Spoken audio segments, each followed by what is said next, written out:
Hello again, and welcome to another edition of the ancient world. What I would like to call the ancient world. Today we start a new series, Religion. And our instructor, our teacher, is a man by the name of Hans Mueller. There's more to his name than that, but I dare not trash his name. So we'll be calling him Professor Hans. And he will be telling us about the ancient world as it entails religious construction, religious beliefs, how they get started, how they mutated into other religions. It's going to cover all that. So, if you're ready to go down that rabbit hole, let's get it. I was born in Columbus, Ohio, raised in Milwaukee, Wisconsin, lived in the South for 20 years, and migrated to upstate New York some 15 years ago. I have seen bits and pieces of the larger world, from Australia to Greece, from Mexico City to Istanbul. I also know that desolated landscapes still exist. I've seen our western deserts, I've hiked through forests, I've seen picturesque villages and cities overseas, where pedestrians can still navigate the landscape in relative security. Nevertheless, I submit the world where most of us live most of the time is dominated by machinery and noise. Nature is often hard to see and very hard to hear. If it is difficult to imagine living in the pre industrialized world, and I often marvel at paintings of cities and landscapes from past worlds without cars, how much more difficult might it be to imagine a world full of gods? This is not to say that we do not possess portals to fabulous worlds. We have screens everywhere, in our pockets and on our desktops, from our homes to public spaces, bars, restaurants, and gas pumps where we fill our cars. Images, voices, music beckon everywhere, and it is increasingly difficult to turn away. Now, imagine a world where machinery neither hums nor roars, where the endless world that we view through screens instead live around us in the world through which we traverse, where every tree, every door hinge can house a god, where the Chevy calls of Traverse. birds before dawn communicate divine messages, where an earthquake or plague signifies divine anger, where the misshapen liver of a barnyard animal reveals in code hints about the future. A world where gods visit us in our dreams or perhaps even in person, but in disguise. This is a world where the gods, and there are many of them, live in close and intimate contact with us. Now, let's talk about that real quick.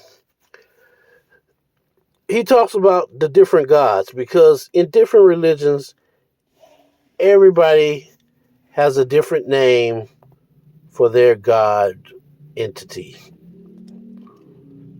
Now, when it comes to modern times, modern religions, we tend to name certain aspects of nature. You might go to church and you don't believe that there's more than one God. But technically we do the same thing they did. We call our gods Father Time, Mother Nature. I mean, Old Man Winter, the Hawk. Man, I went outside today, it was 30 below zero. I went around that corner and that hawk was blowing, boy.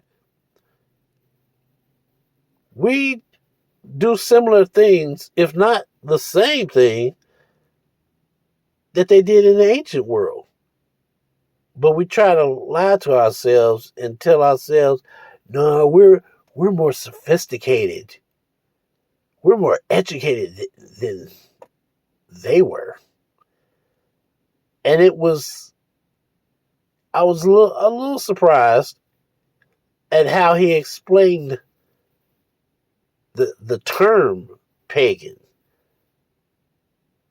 But instead of me trying to explain it to you, I'll just let him do his thing.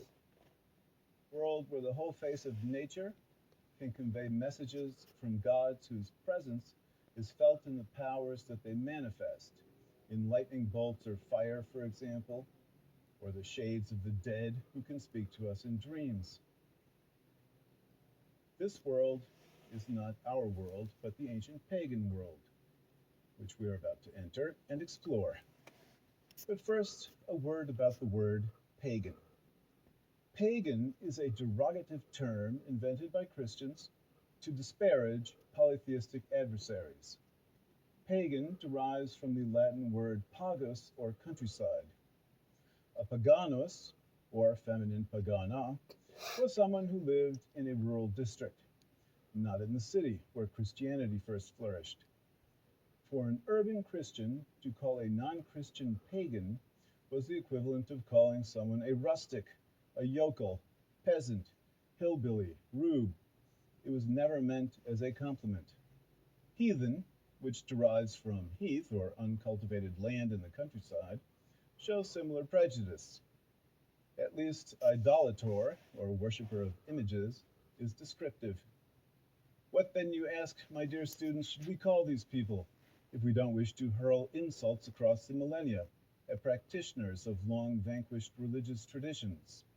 What did they call themselves? They did not have a name for themselves. They were simply religious, pious, reverent, or, if especially so, perhaps even superstitious. They practiced their ancestral faiths. They had no need for a name. Their religion was woven into all aspects of their daily lives, as their gods were everywhere all the time. It was no easy thing to extirpate utterly ancient religious traditions. Think of most families. You, my disciples of antiquity, may feel curious about or even comfortable with other religions. Some of you may even have abandoned your ancestral faith. But how frequent is conversion, even in our day?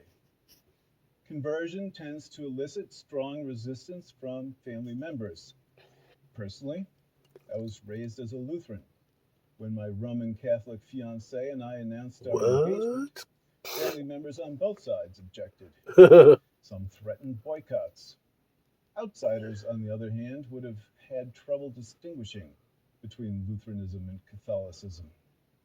Ancient peoples did not surrender without a fight, and understanding the depth and strength of their religion will help us understand better the profoundly transformative results of Christian conquest.